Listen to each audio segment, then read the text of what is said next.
Kemudian Yosafat mendapat perhentian bersama-sama dengan nenek moyangnya, dan ia dikuburkan di samping nenek moyangnya di kota Daud. Maka Yoram anaknya menjadi raja menggantikan dia.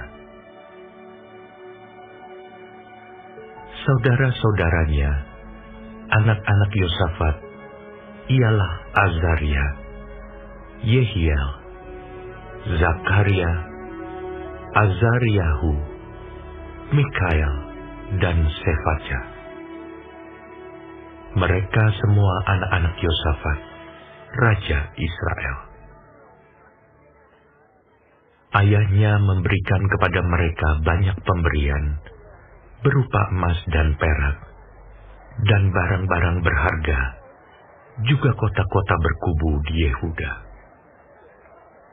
Tetapi kedudukan raja diberikannya kepada Yoram, karena dialah anak sulungnya. Sesudah Yoram memegang pemerintahan atas kerajaan ayahnya dan merasa dirinya kuat, ia membunuh dengan pedang semua saudaranya dan juga beberapa pembesar Israel. Yoram berumur 32 tahun pada waktu ia menjadi raja, dan 8 tahun lamanya ia memerintah di Yerusalem. Ia hidup menurut kelakuan raja-raja Israel, seperti yang dilakukan keluarga Ahab. Sebab yang menjadi istrinya adalah anak Ahab. Ia melakukan apa yang jahat di mata Tuhan. Namun demikian, Tuhan tidak mau memusnahkan keluarga Daud oleh karena perjanjian yang diikatnya dengan Daud, sesuai dengan yang dijanjikannya, bahwa ia hendak memberikan keturunan kepadanya dan kepada anak-anaknya untuk selama-lamanya. Pada zamannya, memberontaklah Edom terhadap kekuasaan Yehuda, dan mereka mengangkat seorang raja atas mereka sendiri. Maka majulah Yoram dengan panglima-panglimanya, serta seluruh keretanya. Pada waktu malam bangunlah ia, lalu bersama-sama dengan para panglima pasukan kereta, ia menerobos barisan orang Edom yang mengepung dia. Demikianlah Edom memberontak kekuasaan Yehuda, dan terlepas sampai sekarang ini. Lalu Libna pun memberontak terhadap kekuasaannya pada masa itu juga. Itu disebabkan karena ia telah meninggalkan Tuhan, Allah nenek moyangnya. Lagi pula ia membuat bukit-bukit pengorbanan di gunung-gunung Yehuda. Ia membujuk penduduk Yerusalem untuk berzina, dan ia menyesatkan Yehuda. Lalu sampailah kepadanya sebuah surat dari Nabi Elia yang bunyinya, "Beginilah firman Tuhan, Allah Daud, bapa leluhurmu. Karena engkau tidak hidup mengikuti jejak Yosafat ayahmu dan Asa raja Yehuda, melainkan hidup menurut kelakuan raja-raja Israel dan membujuk Yehuda dan penduduk-penduduk Yerusalem untuk berzina, sama seperti yang dilakukan keluarga Ahab. Dan juga karena engkau telah membunuh saudara-saudaramu, seluruh keluarga ayahmu yang lebih baik daripadamu. Maka Tuhan akan mendatangkan culah besar atas rakyatmu, anak-anakmu, istri-istrimu, dan atas semua harta milikmu. Dan engkau sendiri akan menderita penyakit yang dahsyat, suatu penyakit usus, hingga selang beberapa waktu ususmu keluar oleh karena penyakit itu." Lalu Tuhan menggerakkan hati orang Filistin dan orang Arab yang tinggal berdekatan dengan orang Etiopia untuk melawan Yoram. Maka mereka maju melawan Yehuda, memasukinya, dan mengangkut segala harta milik yang terdapat di dalam istana raja sebagai jarahan, juga anak-anak dan istri-istrinya, sehingga tidak ada seorang anak yang tinggal padanya, kecuali Yoahas, anaknya yang bungsu. Sesudah semuanya ini, Tuhan menulahinya dengan penyakit usus yang tidak dapat sembuh. Beberapa waktu berselang, kira-kira sesudah lewat 2 tahun, keluarlah ususnya karena penyakitnya itu. Lalu ia mati dengan penderitaan yang hebat. Rakyatnya tidak menyalakan api baginya, seperti yang diperbuat mereka bagi nenek moyangnya. Ia berumur 32 tahun pada waktu ia menjadi raja, dan 8 tahun lamanya ia memerintah di Yerusalem. Ia meninggal dengan tidak dicintai orang. Ia dikuburkan di kota Daud, tetapi tidak di dalam pekuburan raja-raja.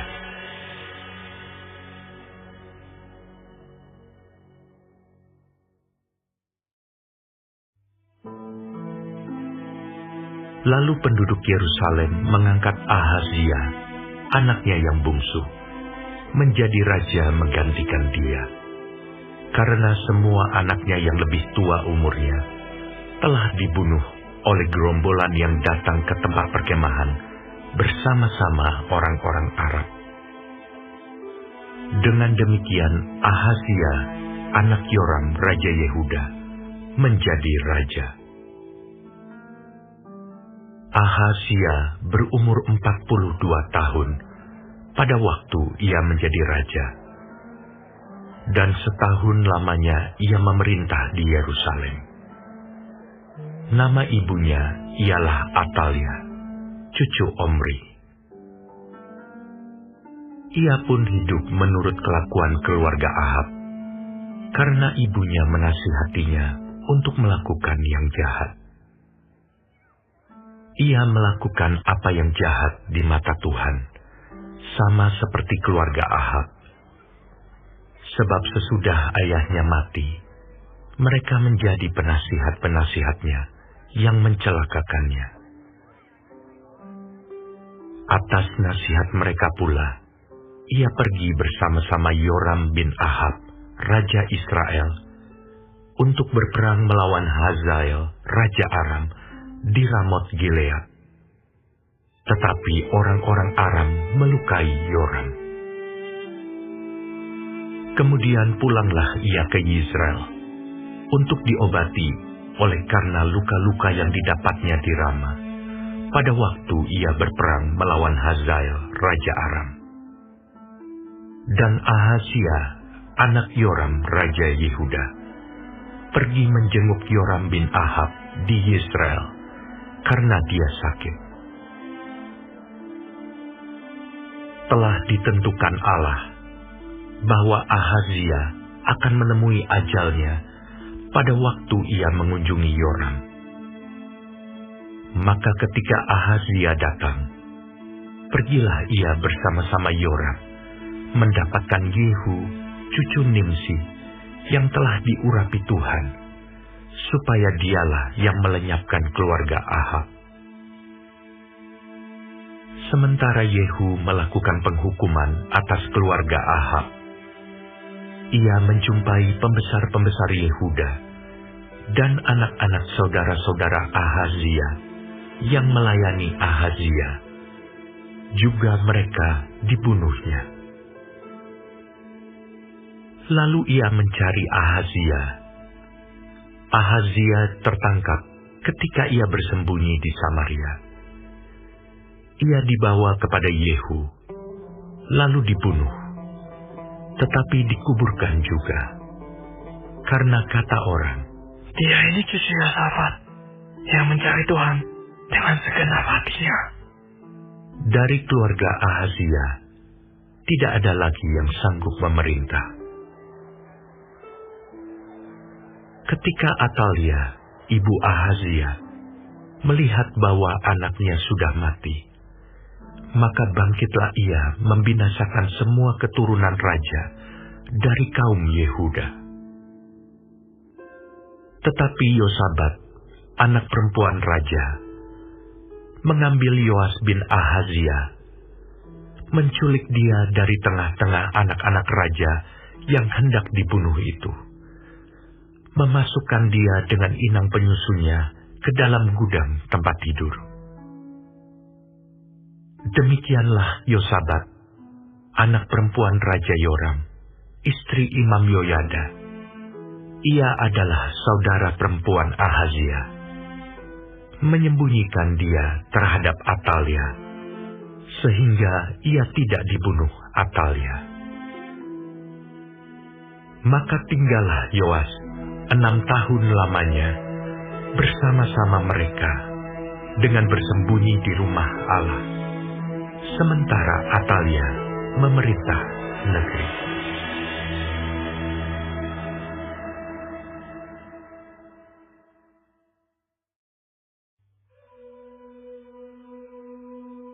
Tetapi dalam tahun ke-7 Yoyada memberanikan diri, dan ia mengadakan persepakatan dengan para kepala pasukan 100, yakni Azaria bin Yeroham, Ismail bin Yohanan, Azaria bin Obed, Maasea bin Adaya, dan Elisafat bin Sikri. Mereka mengelilingi Yehuda dan mengumpulkan orang-orang Lewi dari semua kota di Yehuda, serta kepala-kepala puak orang Israel, dan mereka semua datang ke Yerusalem. Lalu seluruh jemaah itu mengikat perjanjian dengan raja di rumah Allah. Kata Yoyada kepada mereka, "Lihatlah anak raja, biarlah ia memerintah seperti yang telah difirmankan Tuhan tentang anak-anak Daud. Inilah yang harus kamu lakukan.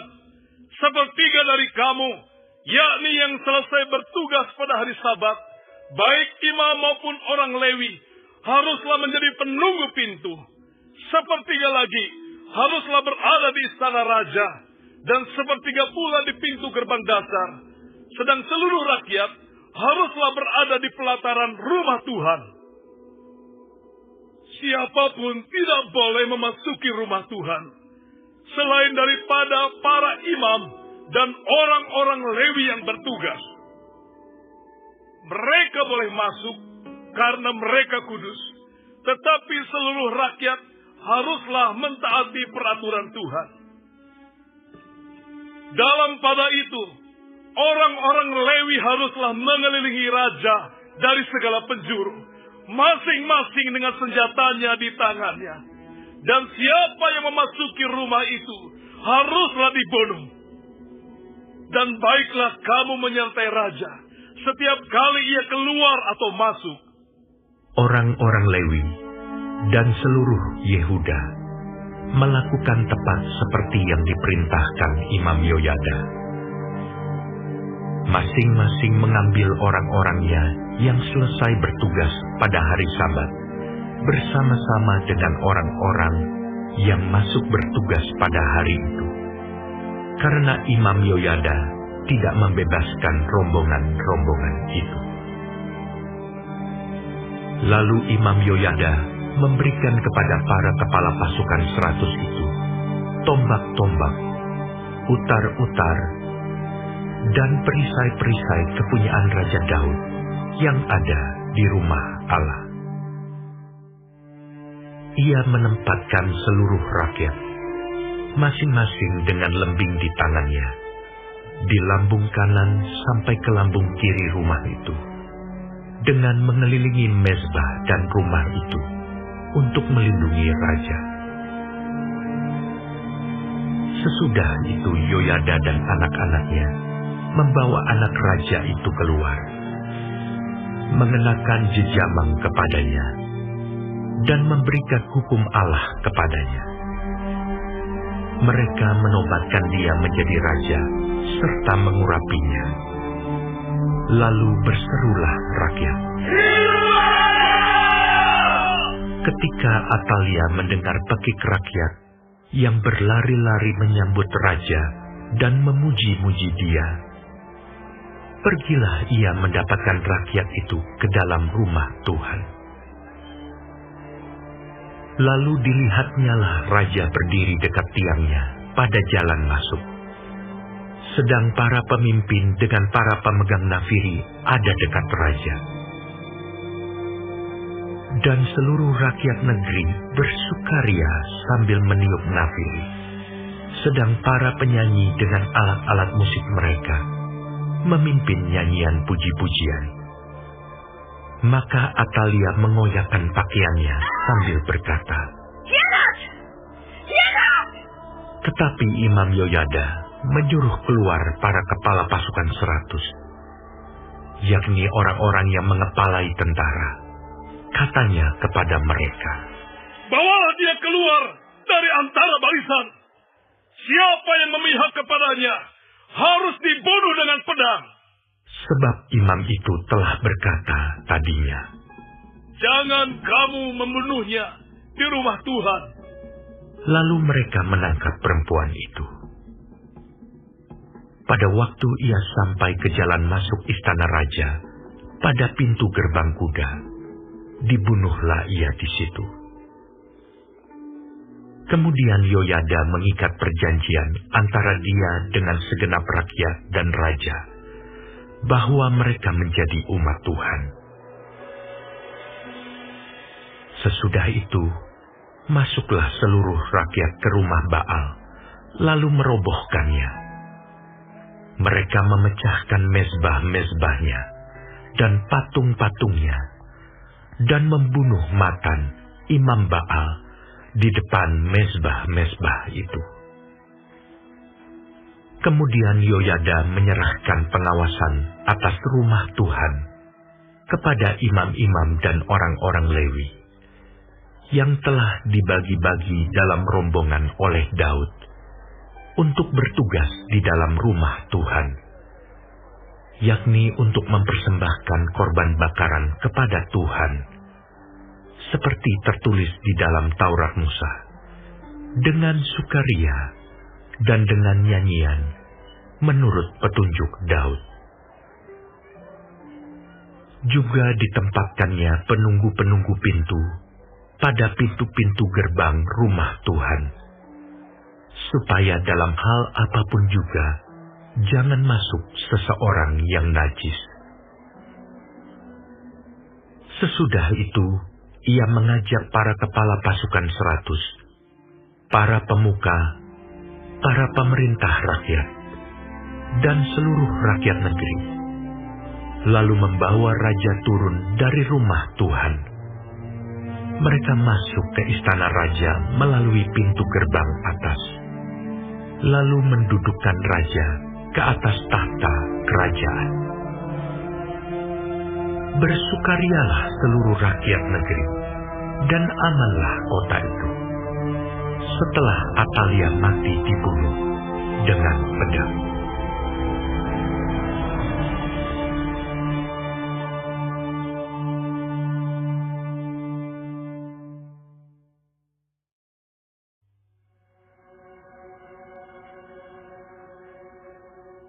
Yoas berumur 7 tahun pada waktu ia menjadi raja, dan 40 tahun lamanya ia memerintah di Yerusalem.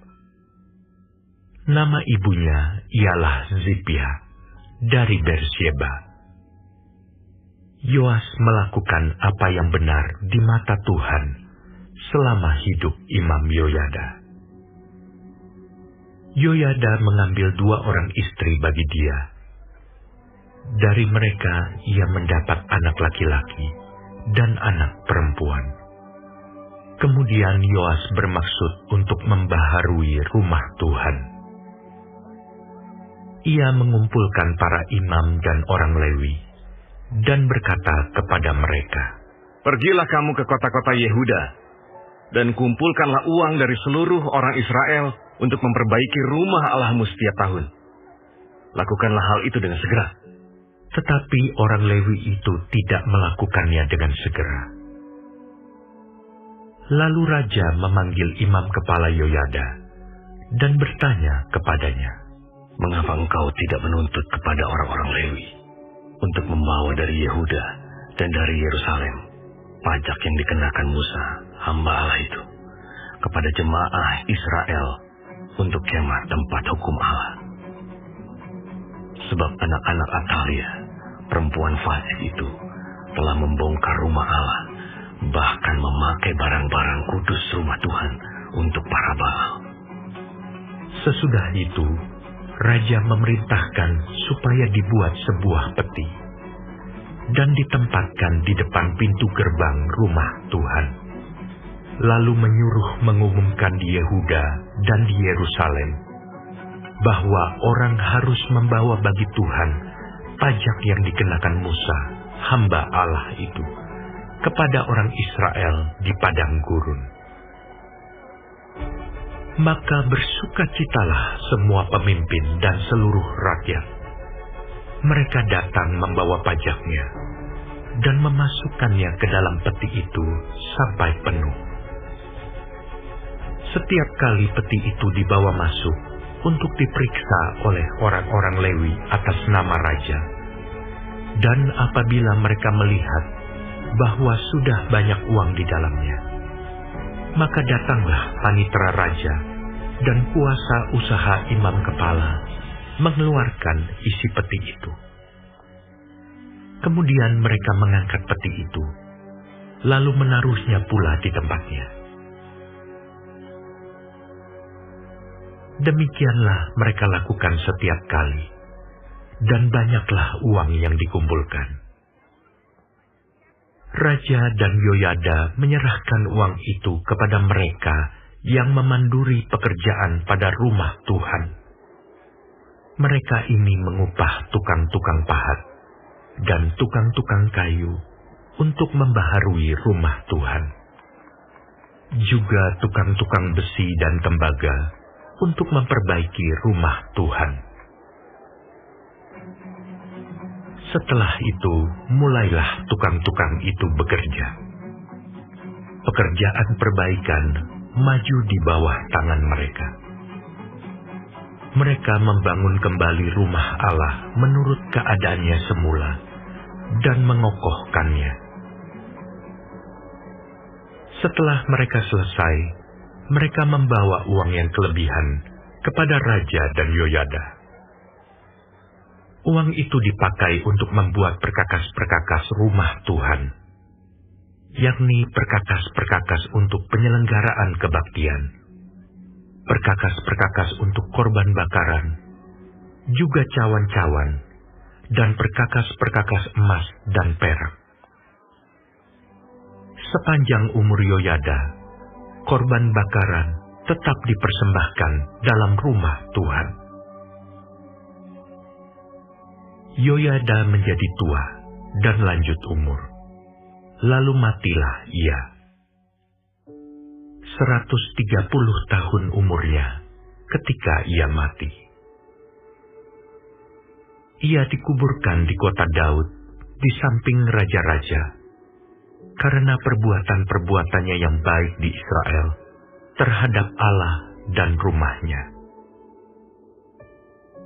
Sesudah Yoyada mati, pemimpin-pemimpin Yehuda datang menyembah kepada raja. Sejak itu, raja mendengarkan mereka. Mereka meninggalkan rumah Tuhan, Allah nenek moyang mereka, lalu beribadah kepada tiang-tiang berhala dan patung-patung berhala. Oleh karena kesalahan itu, Yehuda dan Yerusalem tertimpa murka. Namun Tuhan mengutus nabi-nabi kepada mereka, supaya mereka berbalik kepadanya. Nabi-nabi itu sungguh-sungguh memperingatkan mereka, tetapi mereka tidak mau mendengarkannya. Lalu roh Allah menguasai Zakaria, anak Imam Yoyada. Ia tampil di depan rakyat dan berkata kepada mereka, "Beginilah firman Allah. Mengapa kamu melanggar perintah-perintah Tuhan, sehingga kamu tidak beruntung? Oleh karena kamu meninggalkan Tuhan, Dia pun meninggalkan kamu." Tetapi mereka mengadakan persepakatan terhadap dia. Dan atas perintah raja, mereka melontari dia dengan batu di pelataran rumah Tuhan. Raja Yoas tidak mengingat kesetiaan yang ditunjukkan Yoyada, ayah Zakaria itu, terhadap dirinya. Ia membunuh anak Yoyada itu, yang pada saat kematiannya berseru, "Semoga Tuhan melihatnya dan menuntut balas." Pada pergantian tahun, tentara Aram maju menyerang Yoas dan masuk ke Yehuda dan Yerusalem. Dari bangsa itu, semua pemimpin habis dibunuh mereka, dan segala jarahan dikirim mereka kepada raja negeri Damsyik. Walaupun tentara Aram itu datang dengan sedikit orang, namun Tuhan menyerahkan tentara yang sangat besar kepada mereka, karena orang Yehuda telah meninggalkan Tuhan, Allah nenek moyang mereka. Demikianlah orang Aram melakukan penghukuman kepada Yoas. Ketika mereka pergi daripadanya, mereka meninggalkannya dengan luka-luka berat. Pegawai-pegawainya mengadakan persepakatan terhadap dia karena darah anak Imam Yoyada itu, lalu membunuhnya di atas tempat tidurnya. Ia mati dan dikuburkan di kota Daud, tetapi tidak di pekuburan raja-raja. Mereka yang mengadakan persepakatan terhadap dia ialah Zabat, anak Simeat perempuan Amon, dan Yozabat, anak Simrit perempuan Moab. Tentang anak-anaknya dan ucapan-ucapan ilahi yang banyak terhadap dia, serta tentang perbaikan rumah Allah, semua itu tertulis dalam tafsiran kitab raja-raja. Maka Amazia anaknya menjadi raja menggantikan dia.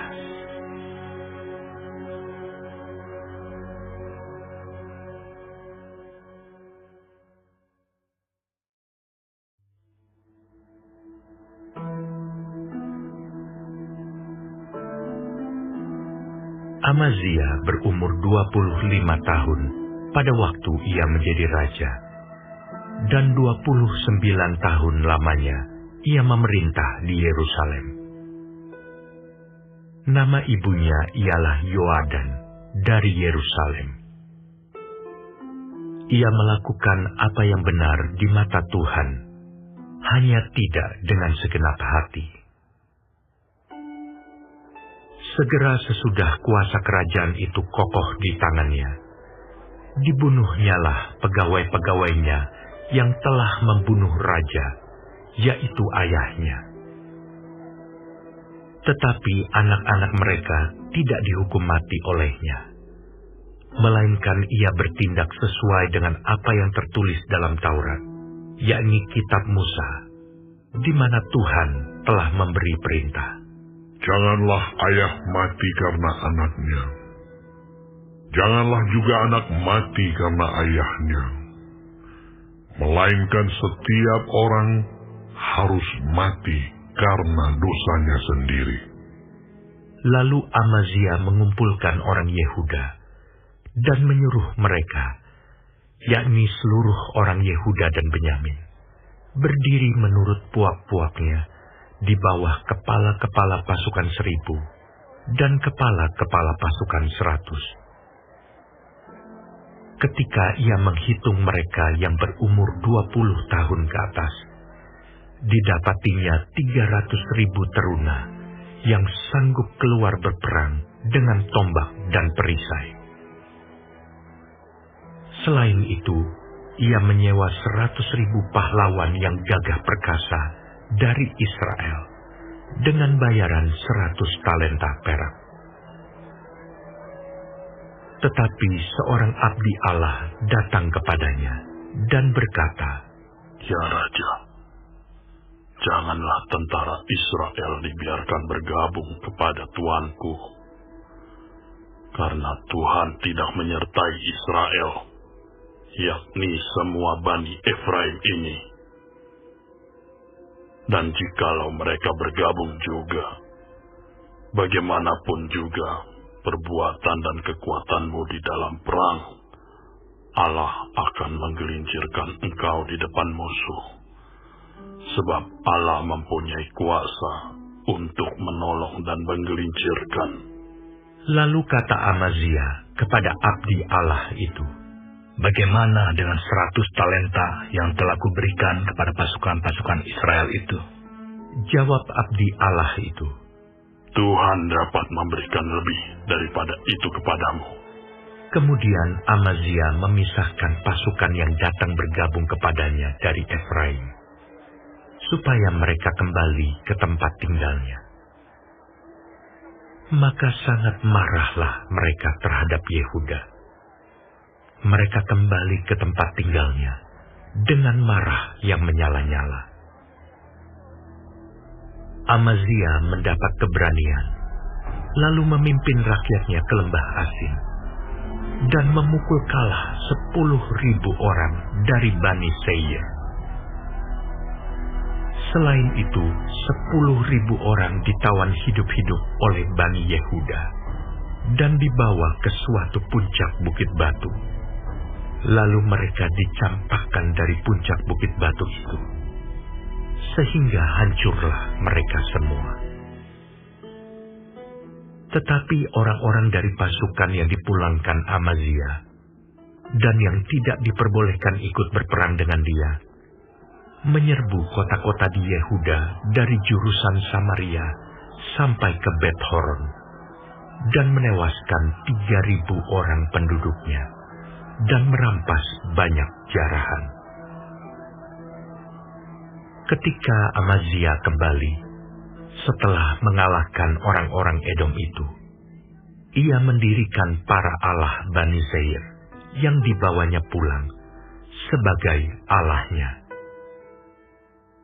Ia sujud menyembah kepada allah-allah itu dan membakar korban untuk mereka. Maka bangkitlah murka Tuhan terhadap Amazia. Ia menyuruh seorang nabi kepadanya yang berkata, "Mengapa engkau mencari Allah sesuatu bangsa yang tidak dapat melepaskan bangsanya sendiri dari tanganmu?" Waktu nabi sedang berbicara, berkatalah Amazia kepadanya, Apakah kami telah mengangkat engkau menjadi penasihat raja?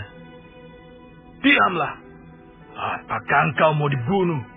Lalu diamlah nabi itu setelah berkata, "Sekarang aku tahu bahwa Allah telah menentukan akan membinasakan engkau, karena engkau telah berbuat hal ini dan tidak mendengarkan nasihatku." Kemudian Amazia Raja Yehuda mengadakan perundingan, lalu menyuruh orang kepada Yoas bin Yoahas bin Yehu, Raja Israel, mengatakan, Mari kita mengadu tenaga. Tetapi Yoas, Raja Israel, menyuruh orang kepada Amazia, Raja Yehuda, mengatakan, Onak yang di Gunung Libanon mengirim pesan kepada pohon aras yang di Gunung Libanon.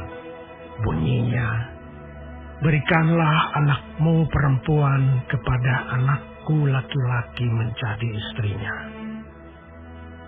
Tetapi binatang-binatang hutan yang ada di Gunung Libanon itu berjalan lewat dari sana lalu menginjak onak itu.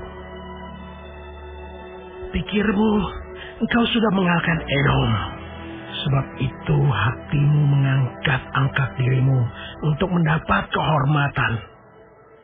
Sekarang tinggal saja di rumah. Untuk apa engkau menantang malapetaka? Sehingga engkau jatuh dan Yehuda bersama-sama engkau. Tetapi Amazia tidak mau mendengarkan.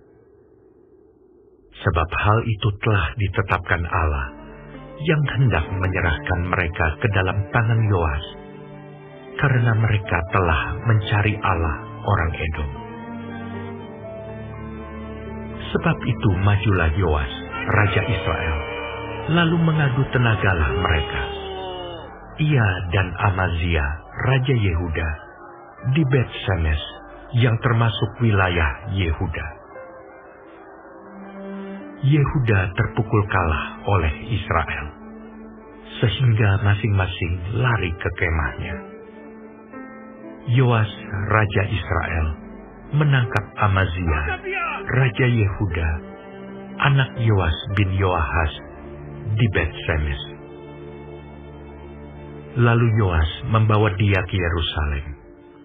Ia membongkar tembok Yerusalem dari pintu gerbang Efraim sampai ke pintu gerbang sudut, 400 hasta panjangnya. Sesudah itu, ia mengambil segala emas dan perak, dan segala perkakas yang terdapat dalam rumah Allah, dan yang berada di bawah pengawasan keluarga Obed-Edom, juga perbendaharaan istana raja, dan orang-orang sandera. Kemudian pulanglah ia ke Samaria. Amazia bin Yoas, Raja Yehuda, masih hidup 15 tahun lamanya, sesudah Yoas bin Yoahas, Raja Israel, mati. Selebihnya dari riwayat Amazia, dari awal sampai akhir, bukankah semuanya itu tertulis dalam kitab Raja-Raja Yehuda dan Israel? Sejak Amazia menjauhi Tuhan, orang mengadakan persepakatan melawan dia di Yerusalem. Sebab itu, larilah ia ke Lakis. Tetapi mereka menyuruh mengejar dia ke Lakis, lalu dibunuhlah ia di sana. Ia diangkut dengan kuda, lalu dikuburkan di samping nenek moyangnya, di kota Daud.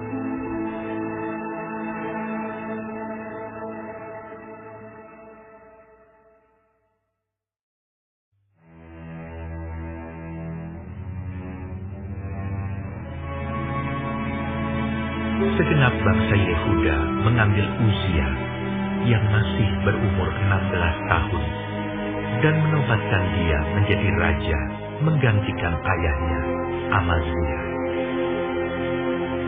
Ia memperkuat Elot dan mengembalikannya kepada Yehuda, sesudah raja mendapat perhentian bersama-sama dengan nenek moyangnya. Uzia berumur 16 tahun pada waktu ia menjadi raja, dan 52 tahun lamanya ia memerintah di Yerusalem. Nama ibunya ialah Yekolia dari Yerusalem. Ia melakukan apa yang benar di mata Tuhan, tepat seperti yang dilakukan Amazia ayahnya. Ia mencari Allah selama hidup Zakaria, yang mengajarnya supaya takut akan Allah. Dan selama ia mencari Tuhan, Allah membuat segala usahanya berhasil. Maka majulah ia berperang melawan orang-orang Filistin, dan membongkar tembok Gat, Yabne, dan Asdod, lalu mendirikan kota-kota di sekitar Asdod dan di lain-lain wilayah orang Filistin. Allah menolongnya terhadap orang Filistin dan terhadap orang Arab yang tinggal di Gur Baal dan terhadap orang Meuni. orang-orang Amon membayar upeti kepada Uzia. Namanya termasyhur sampai ke Mesir karena kekuatannya yang besar.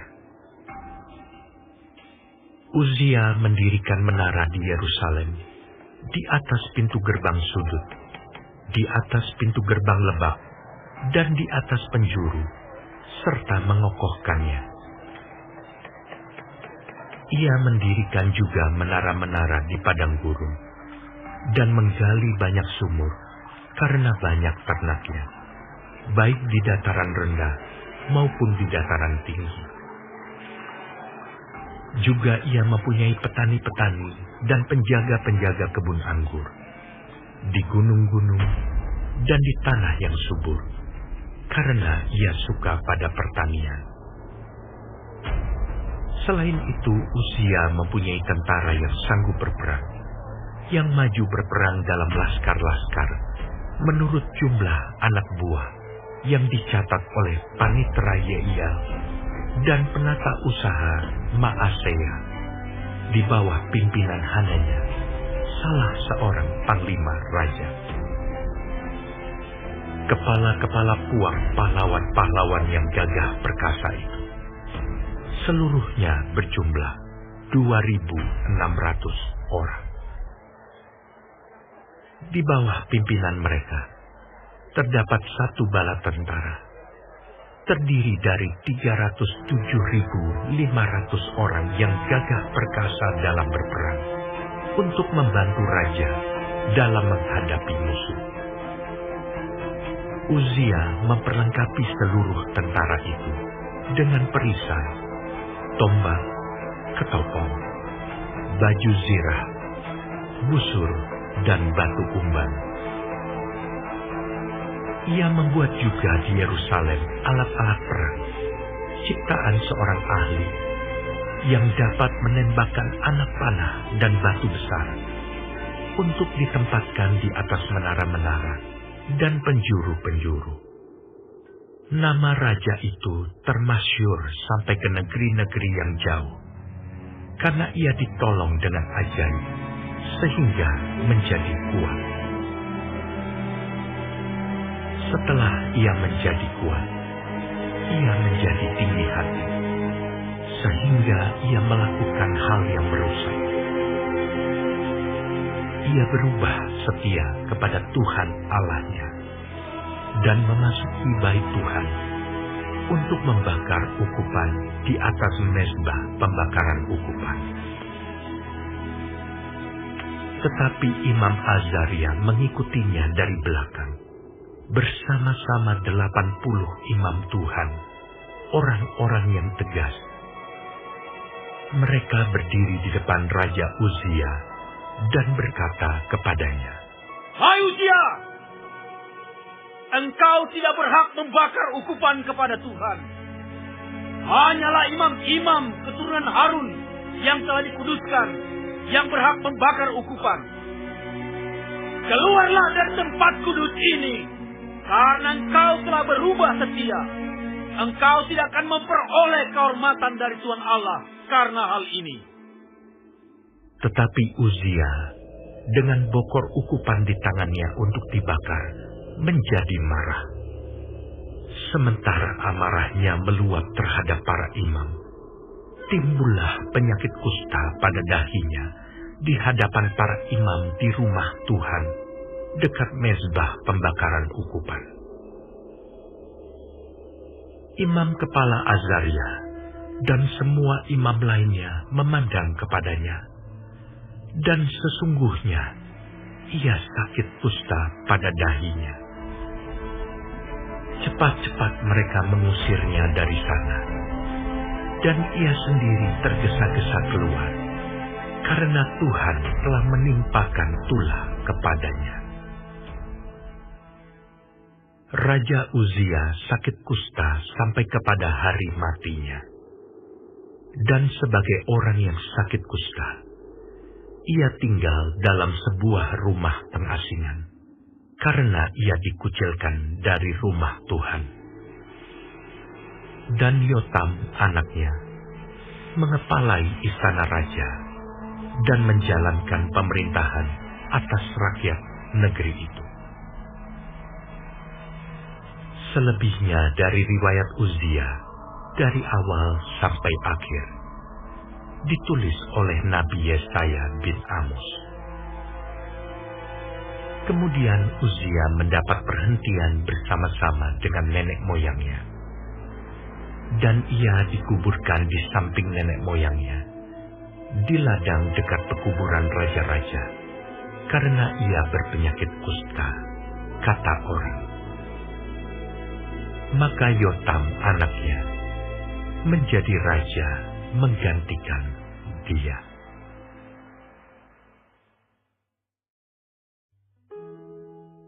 Yotam berumur 25 tahun pada waktu ia menjadi raja, dan 16 tahun lamanya ia memerintah di Yerusalem.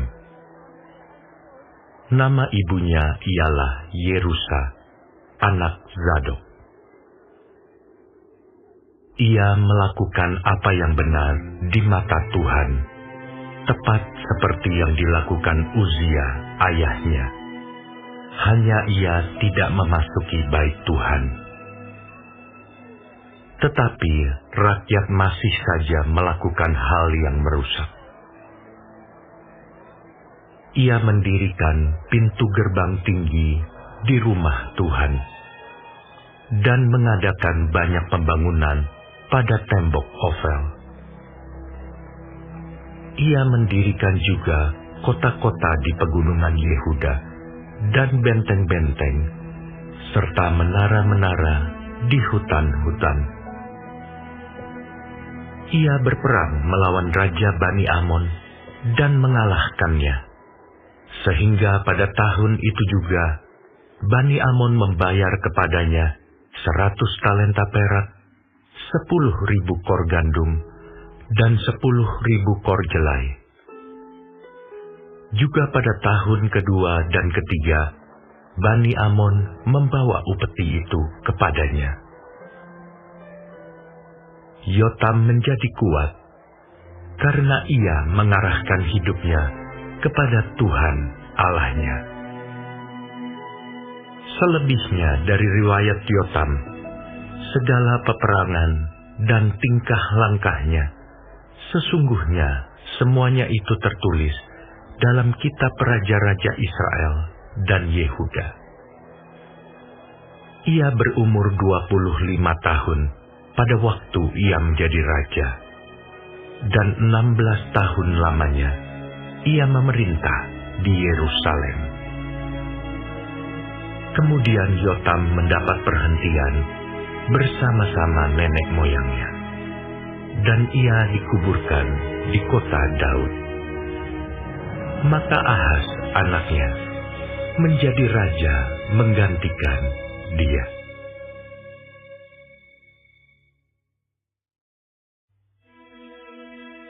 Ahaz berumur 20 tahun pada waktu ia menjadi raja, dan 16 tahun lamanya ia memerintah di Yerusalem.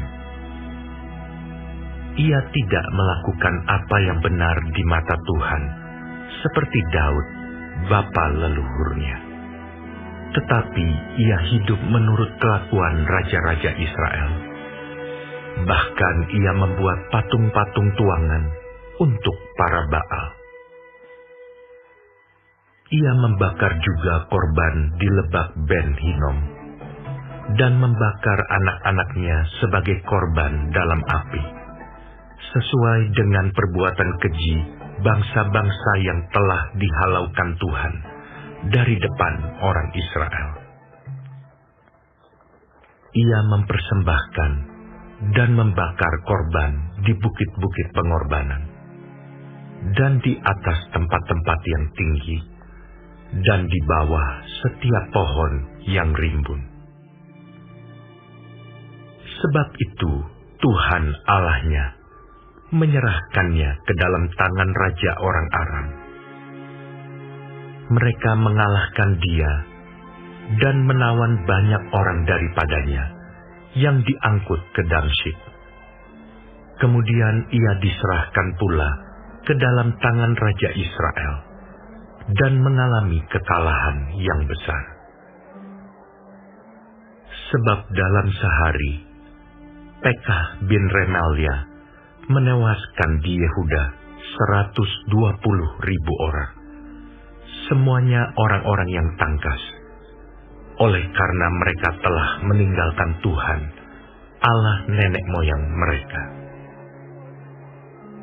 Dan Zikri, pahlawan dari Efraim, membunuh Maasea, anak raja, Azrikam, kepala istana, dan Elkana, orang kedua di bawah raja.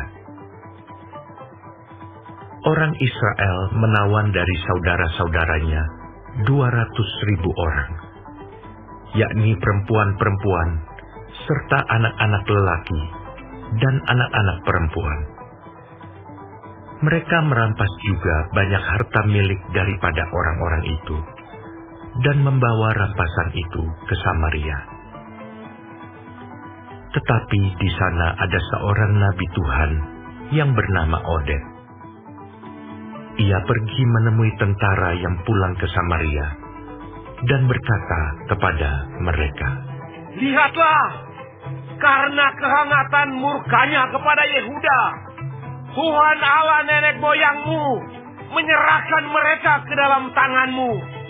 Dan kamu telah mengadakan pembunuhan di antara mereka dengan kegeraman yang sampai ke langit. Dan sekarang kamu bermaksud menaklukkan orang Yehuda dan Yerusalem menjadi hambamu laki-laki dan perempuan. Tidak adakah pada kamu sendiri kesalahan yang besar terhadap Tuhan Allahmu?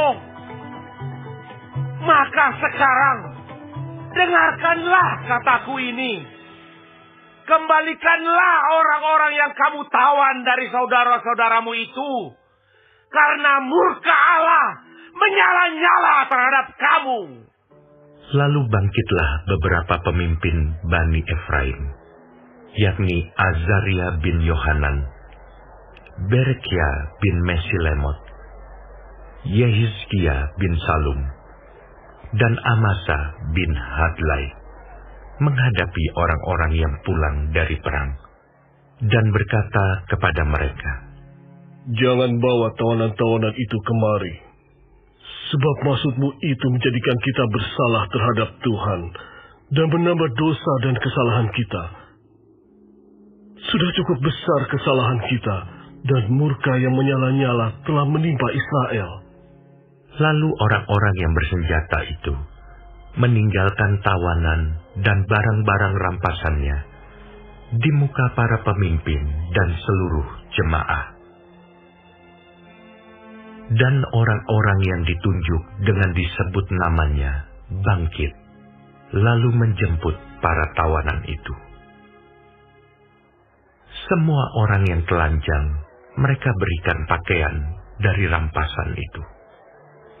Orang-orang itu diberi pakaian, kasut, makanan, dan minuman. Mereka diurapi dengan minyak, dan semua yang terlalu payah untuk berjalan diangkut dengan keledai dan dibawa ke Yeriko, kota pohon korma, dekat saudara-saudara mereka. Sesudah itu, orang Israel itu pulang ke Samaria. Pada waktu itu, Raja Ahaz menyuruh utusan kepada Raja Negeri Asyur untuk memohon bantuan. Karena orang Edom telah datang pula dan mengalahkan Yehuda, serta mengangkut tawanan-tawanan. Orang-orang Filistin juga telah menyerbu kota-kota di daerah bukit dan di tanah Negeb Yehuda. Mereka pun merebut Bet-Semes, Ayalon, Gederot, Soko dengan segala anak kotanya, Timna dengan segala anak kotanya, dan Gomzo dengan segala anak kotanya, dan menetap di kota-kota itu. Demikianlah Tuhan merendahkan Yehuda oleh karena Ahaz, raja Israel itu, membiarkan kebiadaban berlaku di Yehuda dan berubah setia kepada Tuhan. Maka datanglah Tilgat-Pilneser, raja negeri Asyur, kepadanya, hanya bukan membantu dia, melainkan menyesatkannya. Walaupun Ahaz merampas barang-barang dari rumah Tuhan, dari rumah raja, dan dari rumah-rumah para pemimpin, dan menyerahkan semua itu kepada raja negeri Asyur, namun perbuatannya itu tidak menguntungkan dia. Dalam keadaan terdesak itu, Raja Ahaz ini malah semakin berubah setia terhadap Tuhan. Ia mempersembahkan korban kepada para allah orang Damsyik yang telah mengalahkan dia. Pikirnya, yang membantu raja-raja orang Aram adalah para allah mereka. Kepada mereka aku akan mempersembahkan korban, supaya mereka membantu aku juga. Tetapi allah-allah itulah yang menjadi sebab keruntuhan bagi dia dan bersama-sama dengan dia bagi seluruh Israel. Ahaz mengumpulkan perkakas-perkakas rumah Allah dan menghancurkannya. Ia menutup pintu rumah Tuhan, lalu membuat mezbah-mezbah bagi dirinya di segenap penjuru Yerusalem. Di tiap-tiap kota di Yehuda, ia membuat bukit-bukit pengorbanan untuk membakar korban bagi allah lain. Dengan demikian, ia menyakiti hati Tuhan, Allah nenek moyangnya. Selebihnya dari riwayatnya dan seluruh tingkah langkahnya, dari awal sampai akhir, sesungguhnya semuanya itu tertulis dalam kitab raja-raja Yehuda dan Israel. Kemudian Ahaz mendapat perhentian bersama-sama dengan nenek moyangnya dan dikuburkan di dalam kota di Yerusalem. Tetapi ia tidak dibawa ke pekuburan raja-raja Israel. Maka Hizkia, anaknya, menjadi raja menggantikan dia.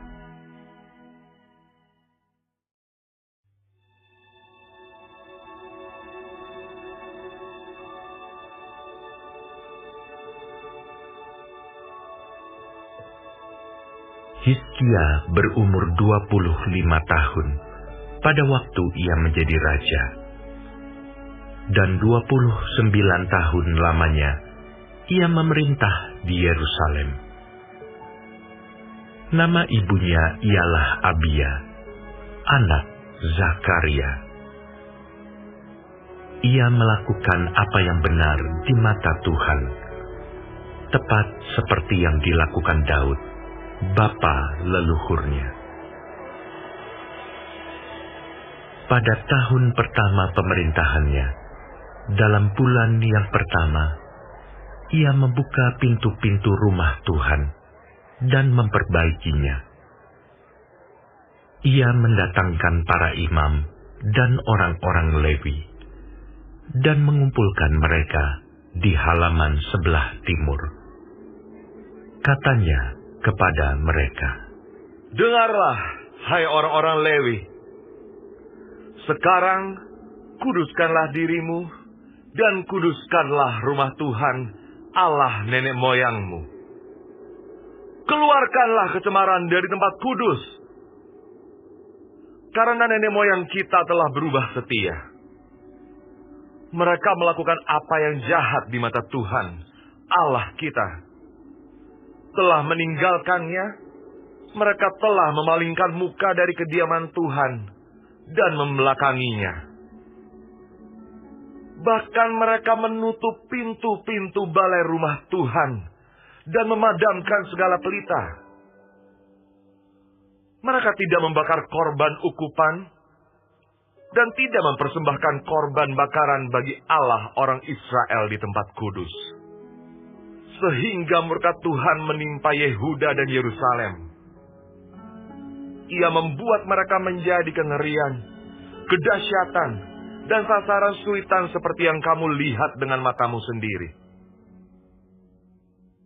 Karena hal itulah nenek moyang kita tewas oleh pedang, dan anak-anak lelaki, dan anak-anak perempuan kita, beserta istri-istri kita menjadi tawanan. Sekarang, aku bermaksud mengikat perjanjian dengan Tuhan, Allah Israel, supaya murkanya yang menyala-nyala itu undur daripada kita. Anak-anakku, sekarang janganlah kamu lengah, karena kamu telah dipilih Tuhan untuk berdiri di hadapannya, untuk melayani Dia, untuk menyelenggarakan kebaktian, dan membakar korban baginya. Lalu bangunlah orang-orang Lewi itu, yakni dari Bani Kehat, Mahat bin Amasai, dan Yoel bin Azaria. Dari Bani Merari, Kish bin Abdi, dan Azaria bin Yehaleleel. Dari orang Gerson, Yoah bin Zima, dan Eden bin Yoah. Dari Bani Elisafan, Simri dan Yeiel. Dari Bani Asaf, Zakaria dan Matanya. Dari Bani Heman, Yehiel dan Simei. Dan dari Bani Yedutun, Semaya dan Uziel. Mereka mengumpulkan saudara-saudaranya dan menguduskan dirinya. Kemudian mereka datang menurut perintah raja, sesuai dengan firman Tuhan, lalu mentahirkan rumah Tuhan. Sesudah itu, masuklah para imam ke bagian dalam rumah Tuhan untuk mentahirkannya. Semua yang najis yang didapati mereka di dalam bait Tuhan dibawa ke pelataran rumah Tuhan. Orang-orang Lewi menerimanya untuk diangkut keluar ke lembah Kidron. Pekerjaan menguduskan itu dimulai pada tanggal 1 bulan yang pertama. Pada hari ke-8 bulan itu, mereka sampai ke balai rumah Tuhan dan menguduskan seluruh rumah Tuhan dalam 8 hari. Mereka selesai pada hari ke-16 bulan pertama. Lalu masuklah mereka menghadap Raja Hizkia dan berkata, Kami telah mentahirkan seluruh rumah Tuhan, juga mezbah korban bakaran dengan segala perkakasnya, dan meja roti sajian dengan segala perkakasnya, dan segala perkakas yang dibuang Raja Ahaz ketika ia berubah setia pada masa pemerintahannya, telah kami sediakan dan kami kuduskan. Sekarang semuanya itu ada di depan mezbah Tuhan. Maka pagi-pagi, Raja Hizkia mengumpulkan pemimpin-pemimpin kota dan pergi ke rumah Tuhan. Mereka membawa 7 ekor lembu jantan, 7 ekor domba jantan, 7 ekor domba muda, dan 7 ekor kambing jantan sebagai korban penghapus dosa untuk keluarga raja, untuk tempat kudus, dan untuk Yehuda. Ia memerintahkan anak-anak Harun, yakni para imam, untuk mempersembahkannya di atas mezbah Tuhan. Lalu mereka menyembelih lembu-lembu itu. Para imam menerima darahnya dan menyiramkannya pada mezbah. Kemudian mereka menyembelih domba-domba jantan dan menyiramkan darahnya pada mezbah. Sesudah itu, mereka menyembelih domba-domba muda dan menyiramkan darahnya pada mezbah. Selanjutnya mereka membawa kambing-kambing jantan yang akan menjadi korban penghapus dosa ke hadapan raja dan jemaah. Mereka meletakkan tangannya ke atas kambing-kambing itu. Dan para imam menyembelihnya dan mempersembahkan darahnya di atas mezbah sebagai korban penghapus dosa untuk mengadakan pendamaian bagi seluruh Israel. Sebab raja telah memerintahkan untuk mempersembahkan korban bakaran dan korban penghapus dosa itu bagi seluruh Israel. Ia menempatkan orang-orang Lewi di rumah Tuhan dengan ceracap, gambus, dan kecapi, sesuai dengan perintah Daud dan Gad, pelihat raja, dan Nabi Natan. Karena dari Tuhanlah perintah itu, dengan perantaraan nabi-nabinya. Maka berdirilah orang-orang Lewi dengan alat-alat musik Daud, demikian pula para imam dengan nafiri. Lalu Hizkia memerintahkan untuk mempersembahkan korban bakaran di atas mezbah. Pada saat persembahan korban bakaran dimulai, mulailah pula dinyanyikan nyanyian bagi Tuhan dan dibunyikan nafiri dengan iringan alat-alat musik Daud, Raja Israel. Seluruh jemaah sujud menyembah, sementara nyanyian dinyanyikan dan nafiri dibunyikan. Semuanya itu berlangsung sampai korban bakaran habis terbakar. Sehabis korban bakaran dipersembahkan, raja dan semua orang yang hadir bersama-sama dia berlutut dan sujud menyembah. Lalu Raja Hizkia dan para pemimpin memerintahkan orang-orang Lewi menyanyikan puji-pujian untuk Tuhan dengan kata-kata Daud dan Asaf, pelihat itu. Maka mereka menyanyikan puji-pujian dengan sukaria, lalu berlutut dan sujud menyembah.